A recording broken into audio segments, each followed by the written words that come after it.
I took my kid to try out jiu-jitsu. One of the kids that my son was doing the chokeholds with was sparring and then gets hit in the face and starts crying. So my son's like looking at that like, whoa. As soon as I walk in, I'm just seeing kids, they're practicing or whatever, and I see balls in kids' faces. The way they straddle each other, I'm like, why you gotta put your balls in the kid's face? They are more in tune with their sensitivity. Just allowing somebody to just be themselves, challenging them every so often, because sometimes it's like an extreme, but sometimes it's just really how they feel, and it's okay. The lamb and the lion. Right. Like if you're a lamb inside and you just want to be chill and cool, and that's cool, but have the lion come out when it needs to. First, a 15-year-old girl walked into school with a gun telling her to get in his car. She didn't, thankfully. She ran off. Then went to another school and went up to another 17-year-old girl with a gun saying, get into my car. Jiu-jitsu then. Jiu-jitsu. Yeah, exactly. Take them all down. Yeah. Grapple them and put your nuts in their face, bro. That's it. These activities help create some of that balance, because they get to a point where when they're competing, they really want it. When they like what they're doing, they really want to win or to excel in a particular way, and that challenges them to kind of get past some of the lack of confidence areas that they might experience, and it does a tremendous job in helping them with their social skills too.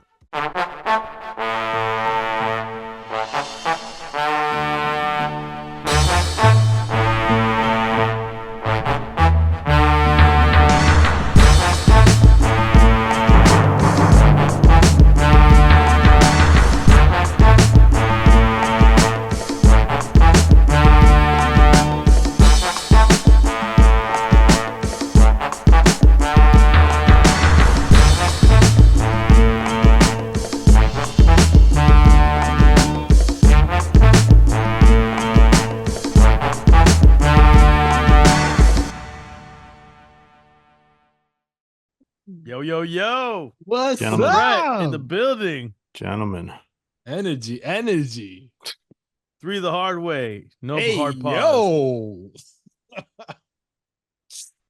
Yo, quick question to you guys. Yeah.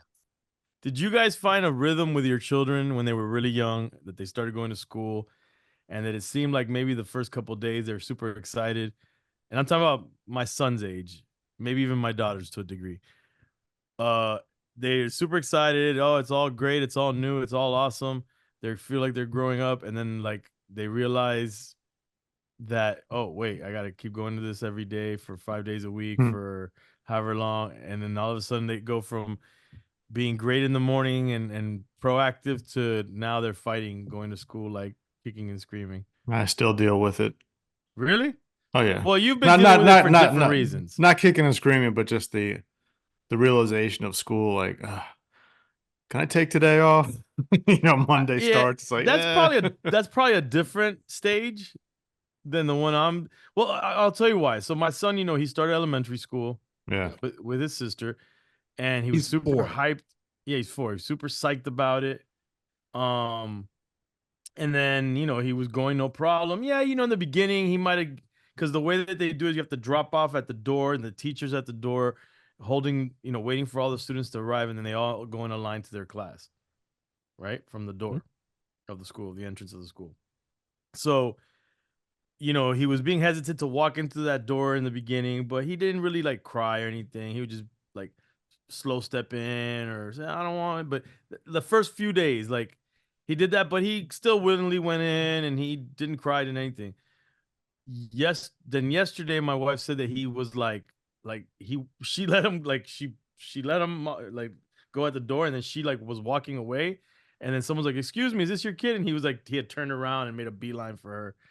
But he didn't cry, and then went in. And then today I took him to school, and he just like he refused to go in. It's like a force field. Like, he doesn't want to go past that line where the door is, and he started crying. They actually, the security guard, which was female, had to scoop him up because he was like in the doorway, like holding up traffic to an extent.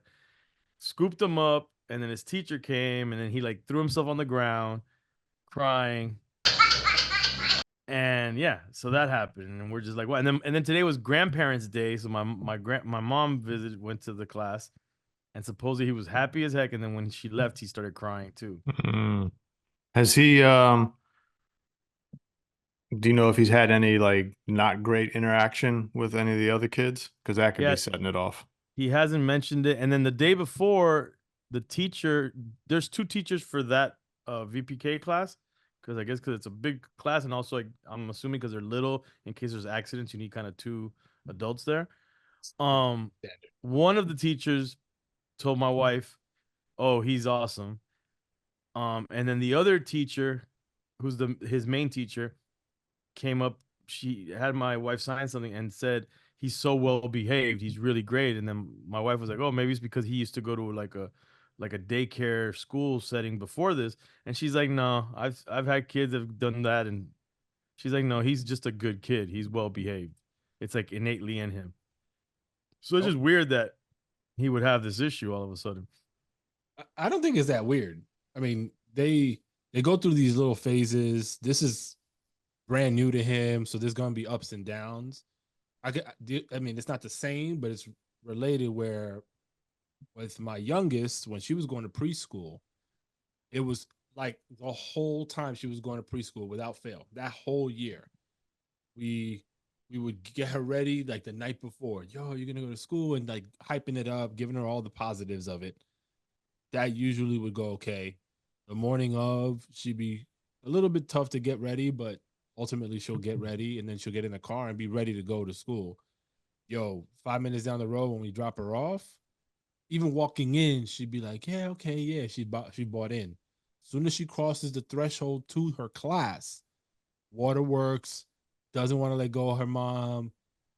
When I drop her off, like she gravitates toward me, but like it was always like a fight. And as parents, you kind of get concerned. You're like, what are you running away from? Like, is something happening in the class or Right. kids? Like something, yo. And we talked to different parents, we talked to the teachers, and like we didn't feel like there was anything really happening. And it was just she just wasn't ready to go to school. But we forced her. And then the following year, she things got normal and she was okay. But that first year was hell. Yeah, and probably also the transition of and his other preschool daycare thing, he was doing naps. And here they do quiet time. They don't really take naps. So he seems, and it seems like he's doing more in a day. So he's more tired. And Mm. like today he woke up groggy and not as energetic as he usually is. So I think that probably has something to do with it as well. He might have had an interaction with a kid that he just didn't like so much. K's like, I mean, I hope not, man. I I'm mean, it gonna, might, and it might not have been like Right. crazy. It was just probably, it might have just been something where a kid was being a jerk, and maybe it was not extreme, but it might have left a, yeah, he's a you know, sensitive kid, my son. So I could see something not being a big deal to him be a big deal. and that could just have him. That could set him off for sure. Yeah. Yeah, I'm gonna talk to him some more. But it's just Yeah. strange because it's like you said, Manny. Like it, we get ready, it's all good. We get in the car, it's all good. We get out the car, it's all good. We're walking up, it's all good. But then the minute it creeped up on the actual going in part, that's when he's not doing it. And that's just happening with him. Your daughter's chill. Oh, my daughter's good. She's good to Yeah. go. She It's had a little bit of that as well early on. Yeah, yeah. I had the same thing, but it was weird because it wasn't really it. It was this happened like in the second year of this was preschool. First year was but he had a friend there, and second year was different. And there was a kid that he wasn't really getting along with, so not like it was a big bullying thing, but it's just like Adjustment. it's like who wants to spend a bulk of time in a place with someone they don't really love that much. You know what I mean? And so I think for a kid, it can be especially like just feels like a long day, I mean, that's their, so if something's off, Yeah, I right? mean, Just, if you yeah, it think about feels big to them. Exactly, because it's they're in an environment. I mean, he was in pre-K, which was like a very small portion of the day, right? It was like 3 hours or something like that. Yeah, something like that. Yeah. Yeah. So and E, your son was doing. Wait, He was no, having full days in his he daycare was doing too. Okay. full days. Yeah. Yeah, longer than even now. That's what, and you didn't feel that then. Like he wasn't having this He type of stuff. had that every so often. Okay. Like I'm chalking it up more to, and but my wife is saying 9, and I'm from what I'm hearing from you guys, I don't think you necessarily agree with what I'm thinking. I'm thinking it's more of like in the beginning they're cool with it, but once like they realize like, hold up, this is like every day, like Hmm. I don't. then they see Yeah. like the uphill battle, like, oh no, I don't want to do this every day, I don't like. especially after a long weekend. You know, Well, long weekends always, I mean, that's tough no it matter what derails, That's age. tough. Yeah. right? But I Because also think if he's used to a long day already, then to me, it's got to be something that's going on there. Yeah, but remember, a long day of like a daycare minimal teaching setting where it's just Yeah. play versus a shorter day that's like they're trying to like get them to learn stuff seems like it's a the lot. same length, you know? Yeah. Yeah. I mean, probably hates it right now. He's like, yeah, I mean, but like I said, they said he was a Good he's a kid. well-behaved kid. So yeah, I'll try to dig in deeper and kind of segueing from like the bullying thing. Um, I took my kid to try out jujitsu. mm, Have you guys any of your kids done yeah. jujitsu at that age? At my No, Yeah. son's age, at not that 4? young. Not that young. No, we did karate, started karate at 4 and then Well, my jujitsu a couple years into it. Yeah. you're into it now. He's doing it now, No. Like a couple years into him doing martial arts, then he started doing, he probably did 2 years of jujitsu. bro. When I tell you that was tough for me to watch and to witness. So we go, I don't want to diss the school we took him to, but we did a trial at the spot, and they were supposed to be their youngest class, and they said he was good for it at his age. We get there, the kids were between 6 and 8, and my son's 4. Damn. And they're all like gung ho, like already, well versed in what they're doing. Really rambunctious kids, and then the instructors are like teenagers themselves, if not older teenagers or like young, maybe like 20, 21 at best. Um, and they did their best, but my son's all shy. He's never done anything like this. He doesn't even do sports yet. Like we're gonna start him in soccer soon, but this is like a first time other than my gym That stuff. was probably a shock to his system.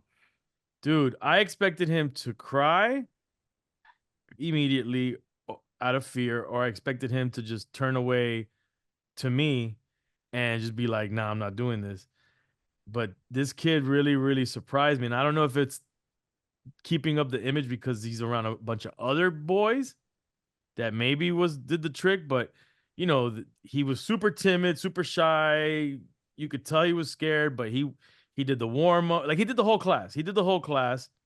And even the other kids were kind of like being like a little funny, like they were like started clowning because they were like, the instructor was like, this his name is Eric, and all of a sudden they started saying, "Oh, watch out!" to all the other kids, "Watch out, Eric's gonna kick your butt! Watch out, Eric's gonna kick your butt!" When he's obviously this little kid, Were they doing? Do you So think they were doing that to clown him or to hype him up? nah, It was more I clowning. don't think they were trying to clown him. I just think they were just clowning. Oh, got it. I don't think they were trying to hurt his feelings, but they were just clowning. They were just being kids.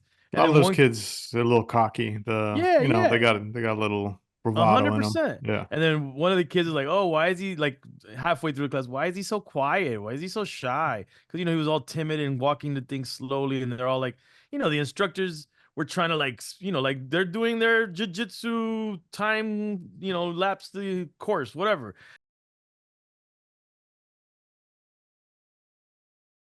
And the part that was rough for me is they started to train doing chokeholds, Mm, and I'm like, "Yo." Which I mean, I know what I'm here for, but when I see the size of the kids, that they're a little older and a little bit rambunctious, I'm a little nervous. And they do it right by me. It was the hardest thing to stomach seeing my little boy getting held in a chokehold and brought to the ground and his face turning red and he's supposed to tap and he doesn't really understand the tapping part of it. But you know, they weren't letting anything happen, but it was just nerve-wracking. Yeah, it's tough to watch. Yeah, we ran out of patience for your love with And then It's him tough to watch. trying to do it, and he's like, he can't even barely reach around the kid's neck and and put any pressure at all. And then they tried to have him spar, where one of the instructors was like, nah, don't have him spar. And the other one was like, yeah, let him try it. But luckily, the kid that they put with him just he didn't even try to, like, he could see that my son wasn't at all adept to that. Like, he didn't even really try. He was like, he was like scared. He was scared to do it. And so he didn't really do anything. And then one of the kids that my son was doing the chokeholds with was sparring and then gets hit in the face and starts crying. So my son's like looking at that like, whoa.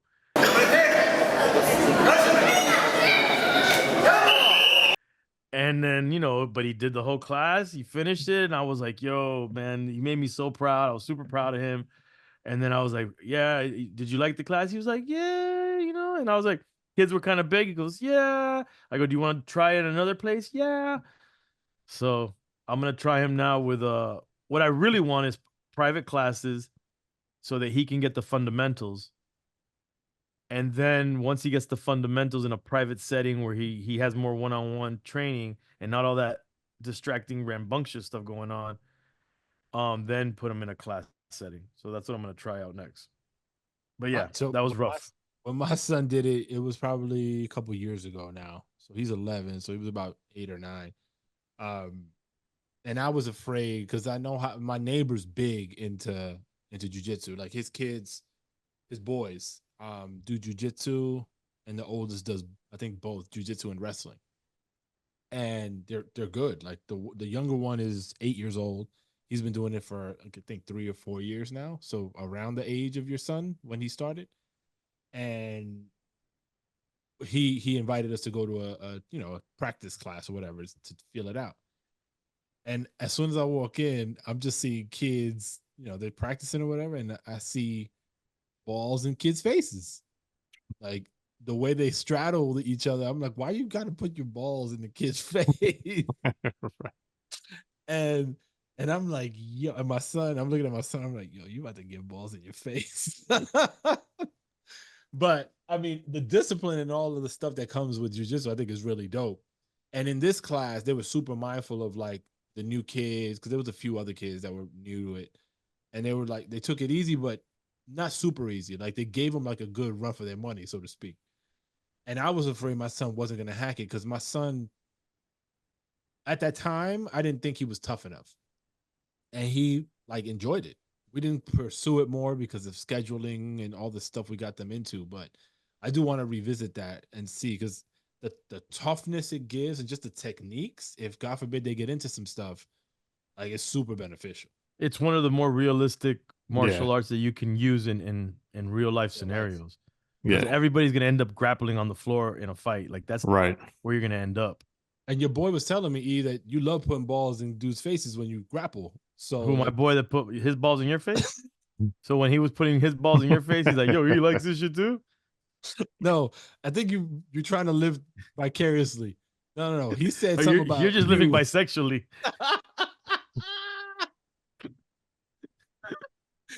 Damn, you took that one like a champ, son. When we went for my son's first, I'm gonna segue back to jiu-jitsu. These kids were so bold that they stopped what they were doing and basically circled us. Like, what? You told us. Yeah, told us this. Yeah. We were like, what is up with these kids? So, Lord of the Flies. Yeah, it was weird. We're like, okay, this is gonna be interesting. What's that supposed to mean? What it means, Colonel, said if you know what's good for you, stop trying to run everything. So did he go back to that same class? Yeah, he probably did it for about 2 years. It was weird. It was like some days, it was sometimes he'd like it, other times he was like, I don't know. But then when COVID hit, that's when we stopped, because it was just too close contact and all that kind of stuff. But what was the cadence that you did it in, like weekly? I think we were probably 2 to 3 times a week. Really? Yeah. Okay. Probably on the 2. Yeah, 2 makes sense, but I don't even know if right now 2 I don't know. We'll see. I mean, you're gonna pursue private classes. It sounds like. Yeah, I found someone already. They do private classes. I might do it with my son. Dope. Ideally, I want the whole family to do it if we can. If it's private, Yeah, your lady, I think she'd be down for something like that. Oh yeah, she's down to whoop ass. But that actually yeah. that might be really dope because all of y'all doing it together. I mean, obviously different levels, but like it, this is a good bonding experience as a family. Yeah, it's funny that where I got that idea from was just watch your lower back, man. Yeah, no, for sure. For, I saw for an real. interview with Ivanka Trump of all people, that she got her kids into, and she's here in Florida too. She got her kids into, I think, the Gracie School, I believe. Yeah, Henzo Gracie, that's the joint. Yeah, and then her daughter, I think, and then they were like, her daughter wanted her to do it, and then she did. Now she says that the whole family's doing it. And by the way, like from my buddy, my neighbor, the Henzo Gracie schools are supposed to be like the most legit. Well, yeah, that name is royalty in that world.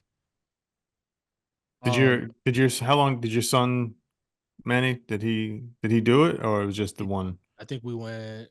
Did we go to 2? I don't even know if we went to 2 classes. I think we just went to that one. Yeah. And then we couldn't figure out scheduling and just quit on trying. Yeah. The thing is, what scares me about with my son is that he does this thing where he just shuts down, man. Like, that's very normal, bro.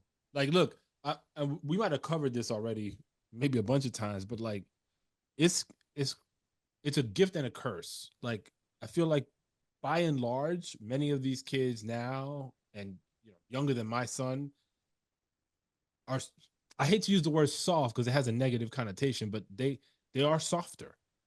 No, not soft. They are more in tune with their sensitivity.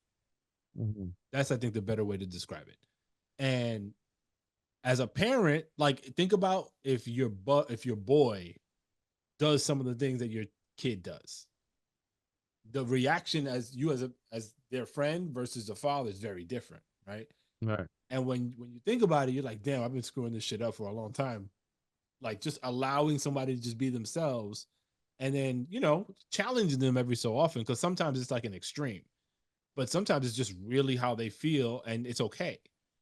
But I wasn't brought up that way. I couldn't really, like, I felt like that was showing too much weakness, and you couldn't do that where I grew up. So when they're put in these situations like Taekwondo or Jiujitsu, and you're surprised, like, that's actually, like, you felt proud. Like, it's a cool feeling because the way they move, sometimes you just feel like, oh, the world's gonna eat these kids alive. And I think it's all setting and how you kind of support them through that. Because and this is the reason why I want him to do these kind of things, is for confidence building. I feel like I want him to be the good, kid that's in tune with his feelings and all of that stuff. But I would love him to have the skill set that if he needed to defend himself or his sister or his family, that he could do so, or friends. And I feel like that's important, especially if you're gonna be, in tune with your sensitivity. Right. It's the lamb and the lion. Which, right. Like, if you're a lamb inside and you just want to be chill and cool, and that's cool, but have the lion come out when it needs to. Yeah. So, well, let's see, man. It's and Kay, I don't know if you feel this way, but like, I always talk about the sports side of things, but like, and I'll include martial arts in that. Like, these activities, I think, help create some of that balance, because they get to a point where when they're competing, they really want it. When they like what they're doing, they really want to win or to excel in a particular way. And that challenges them to kind of get past some of the lack of confidence areas that they might experience. And it does a tremendous job in helping them with their social skills too.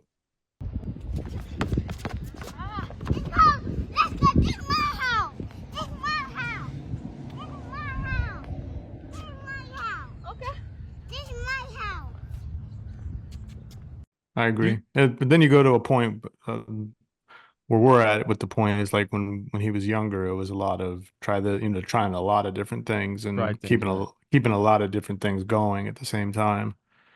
now it's kind of peeling back the layers of, all right, well, what do you really like to do, and where do you want to? Because can't go everything or do it or go everywhere and do everything. So where where does the passion lie? Did you guys try that? I mean, start everything around 4? Because I also wonder, is he Yeah. too young? Is it too young to be starting certain things? I mean, my daughter started everything around this age, around 4. Yeah, no, we started around 4, and actually, when we went to the karate dojo that he was going to for many years, uh,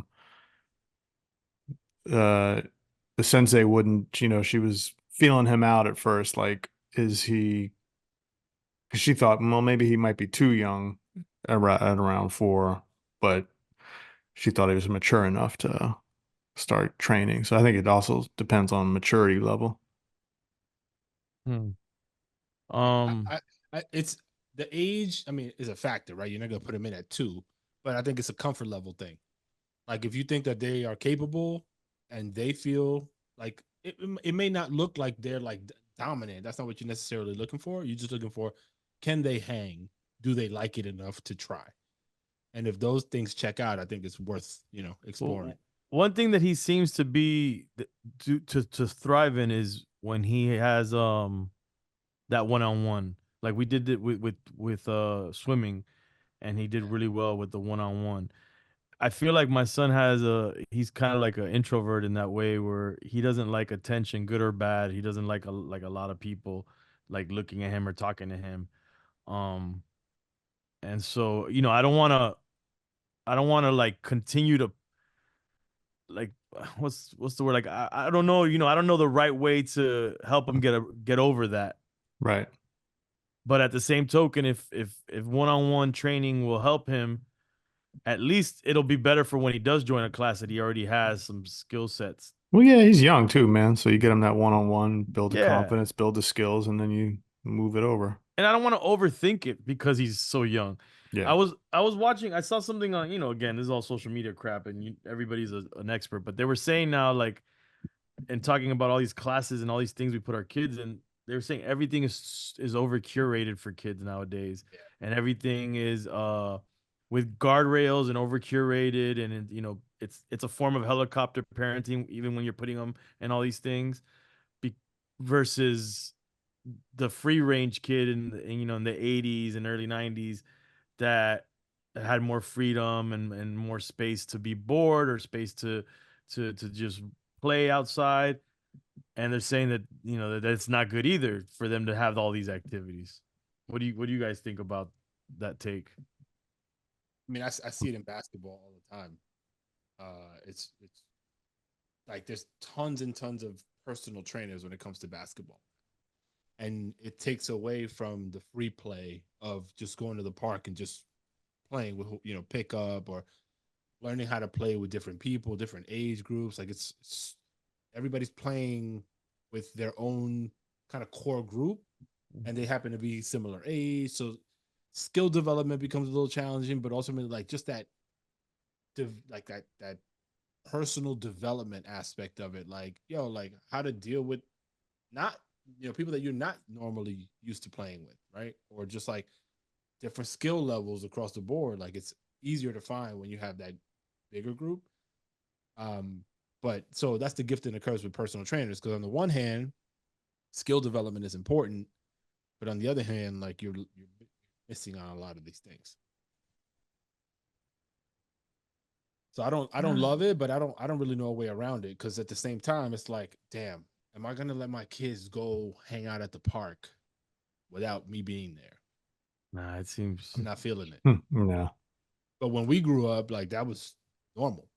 Like, yeah, all right, I'm gonna go to the park and I'm gonna go wherever the hell else.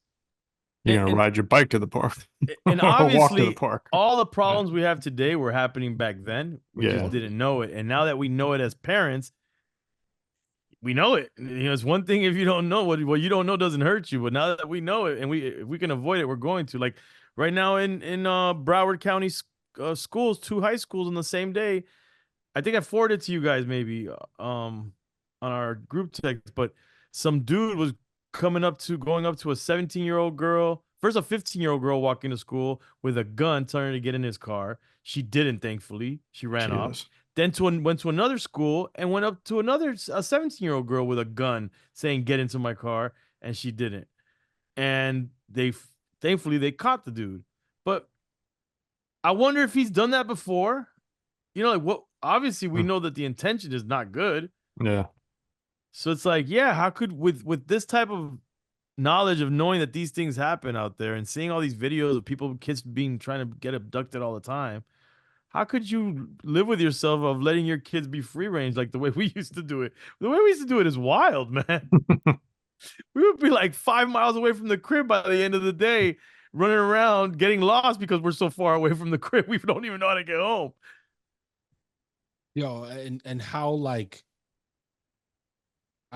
like we just didn't know, right? So like you getting yourself into stuff that if you think, like, I'm sure we all have stories like being too trusting, being naive, and like just being taken essentially for a ride, and the outcome might have been like maybe you lost a couple bucks because somebody got you for, you know, whatever, but like you could really like get kidnapped today, you know. I mean, you could have before, but now that's feels like more prevalent. Or abused in some crazy way, some wild shit, just because you being naive. Yeah, man. Yeah, I don't know. I hate to be a fear monger. Jiujitsu then. Jiujitsu. Yeah, exactly. Take them all down. Yeah. Grapple them and put your nuts in their face, bro. That's it. Yeah. And Manny will do it for fun with you. So if you want to abduct Manny, he's like, abduct me, guys. Yeah, yo, I'll put y'all on to the EFN nuts in your face training program. How I picked it up. Don't worry about it, sweetheart. I think that's our closing for the day. Manny's Wet Dream Dojo. Check it out. Oh my god. Hombres only. Hombres only. Oh, yeah. Yeah, man. I don't know. It's scary out here, bro. All right, I think we're good for now. We're good. I think we talked enough dojo. about nuts in people's faces. So let's give it a break. Let it breathe. Yo, do us a favor. Check out on Instagram, Fatherhoods Pod. Give us a comment or two on what you're thinking about the show so far and how y'all summers So far, went. we just started. Yeah, we've only been doing this for about 7 years. So let us know how it's going. But we'll catch you next time. Pizza.